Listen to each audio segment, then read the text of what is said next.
Hello, this is Dylan Miller on Daily Dose of Dylan, Google Podcast, Spotify, Spreaker, or iHeartRadio. This is Dylan Miller on Daily Dose of Dylan. So we have a double today, but it's still going to be a pretty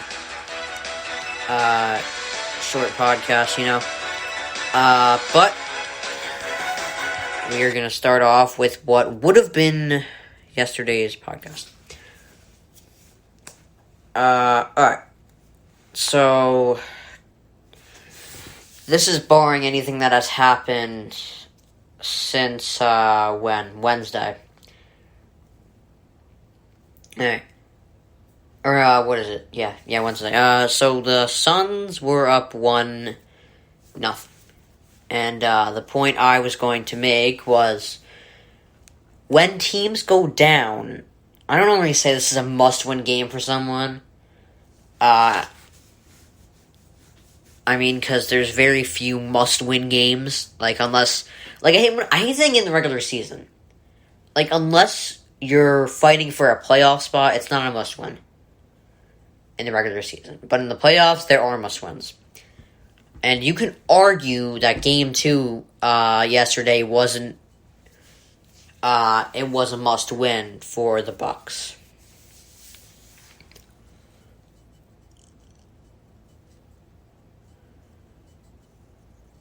Because teams, when they're down 2-0 in the finals, are 31-4. It's hard to come back from 2-0, and, you can argue that was a must-win yesterday, but, they didn't win, obviously, but, think about this. You can argue this offense is...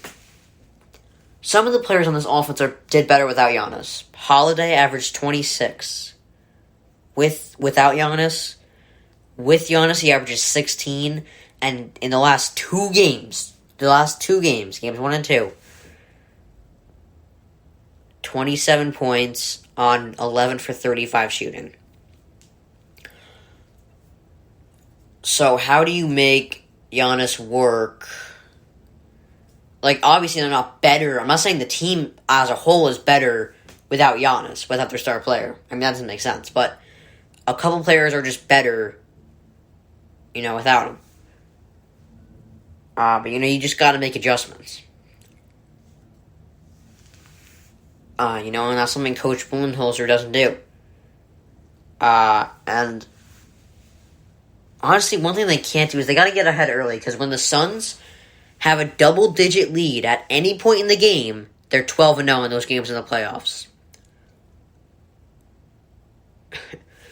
When they have a double-digit point lead at any point in the game. 12-0. You got to make adjustments. And that's something Ty Lue did, and that got to Clippers pretty far, and they did pretty well without Kawhi. Alright. I don't know if you can say they definitely would have beaten the Suns. It would have been a different series, obviously, but I'm just saying they're supposed to be a deeper roster, and the Suns didn't have CP3 for 2 games, and they couldn't win those. So, I don't know. But Ty Lue, with his adjustments, it got the Clippers far and further than most people expected.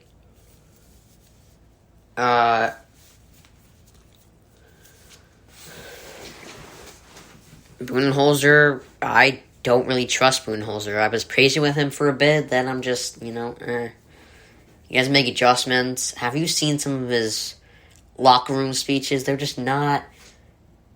you don't say, "I'm hyped up, coach," after that, You gotta hype your team up, think of, and coaches can use a different way of hyping their teams up, But, Budenholzer is just bad at that. He can't hype a team up for $40 million. If you look at those games 1 and 2 speeches, he cannot hype them up. And games 1 and 2 speeches are pretty similar. He says both play smart, play random. So I don't know if I trust Budenholzer to be a good coach. Alright. So Adam Silver expects the play-in tournament to keep going, despite the criticisms it's received. Now, like I said, I like the play-in tournament when it's an 8-9 seed. I don't think the 7 and 10 seeds should be in there, because I think the 7 seed is a definitive playoff team. And, the 10 seed just didn't make the playoffs. The 8-9 seed, I don't mind. Because the 9 seed can be like a half game back, and all you needed was just like one more game. So I like it. But I like when it's 8-9, but I don't like when it's 7 and 10. And 8-9, that just doesn't make sense to me. And I mean, just because LeBron's I like Adam Silver is that he's sticking to it, Because, just because LeBron doesn't like it doesn't mean the whole league has to get shut down because of it. LeBron doesn't win the league, and, of course LeBron's cranky, about this, this year he was very cranky. He was complaining about a lot, and I think that's why he was flopping so much. And I know he flops occasionally, normally, but, this year was a lot, I feel like. I think this year was excessive on LeBron's part, He,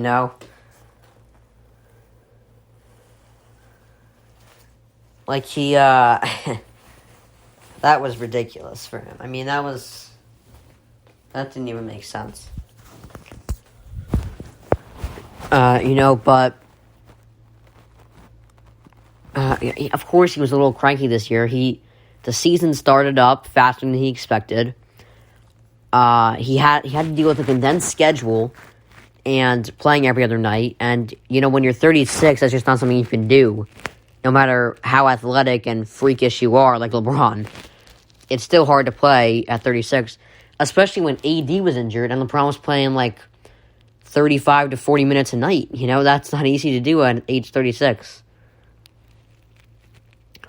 The problem is, AD is not the right running mate. He's too injury prone and not reliable enough.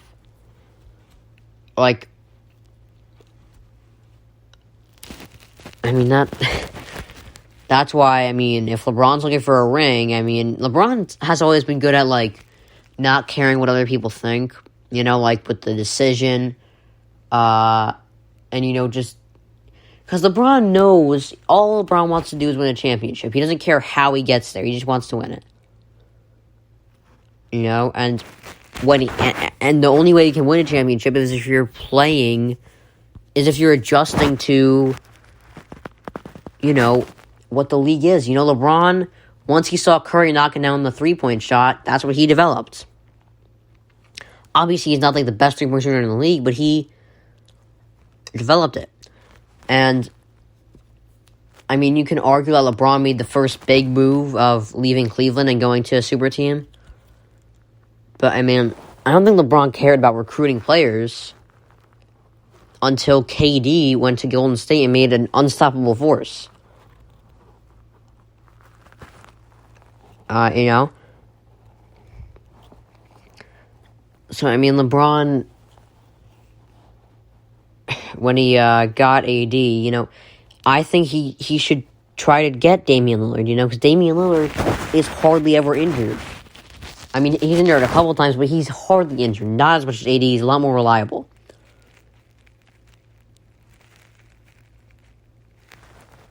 So, I think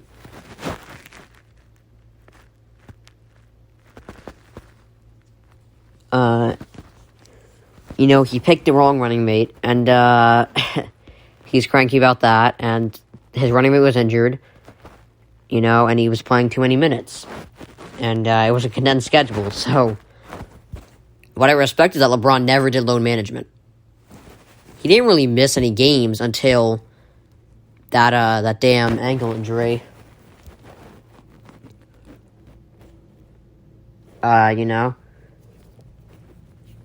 So, I mean, I respect that he didn't do any load management despite what he was going through, with all the condensed schedule and everything. Like, I respect that he never did load management.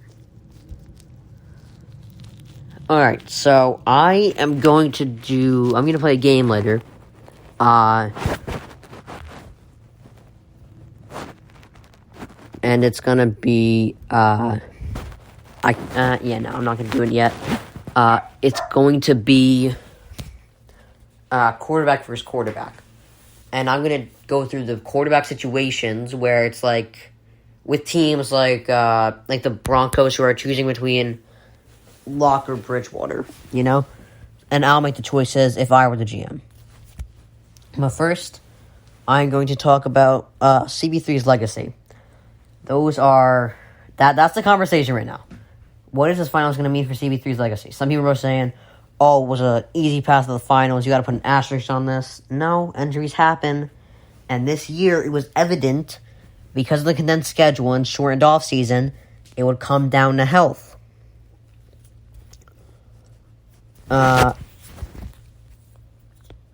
So there is no asterisk in my opinion. But with the Hawks right now, I'm at Bucks. If the Bucks want to win, right now they're getting crushed by the pick and roll. Make adjustments to deal with the pick and roll. I don't think it's easy to do that. Like, I think it's easy to know what to do. Like, it's easy to know that the pick and roll is a problem. But it's not easy to know that, how to stop it. But, at least try. At least look to make adjustments. Like, if he at least made adjustments in the game, I will say, even if it didn't work, I would still say, okay, at least he's trying. He's not, it's an upgrade. It's a step in the right direction. But CP3, his legacy right now, if he wins the finals, is in check, because all the teammates on the Suns love him right now. DeAndre Ayton said himself, CP3 is the best thing that ever happened to me. And CP3, 54 points, scored or assisted on, my bad, in Game 1. That's the third most in a finals debut. The only other two to pass that, I believe, are Iverson and Jordan. And Iverson and Jordan scored most of those points. CP3 actually, assisted on a lot of those too. So,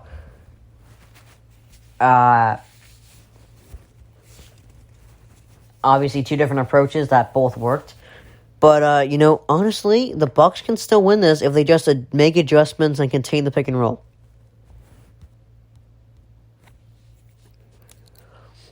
Alright, so Game 1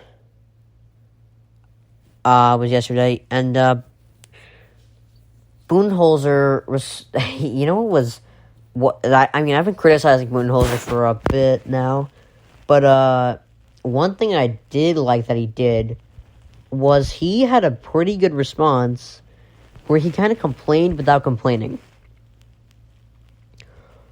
He kind of complained about the officials without even complaining about it, like saying it straight up. That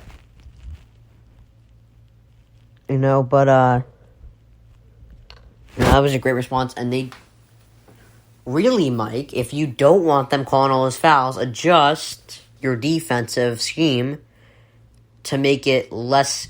Again, this is hard to do because CP3 might be one of the best players at drawing fouls that we've ever seen.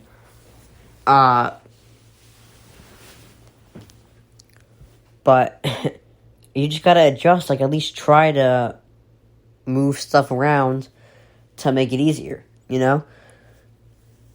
But if they adjust, I think they can win. Now Game 3, I said Game 2, but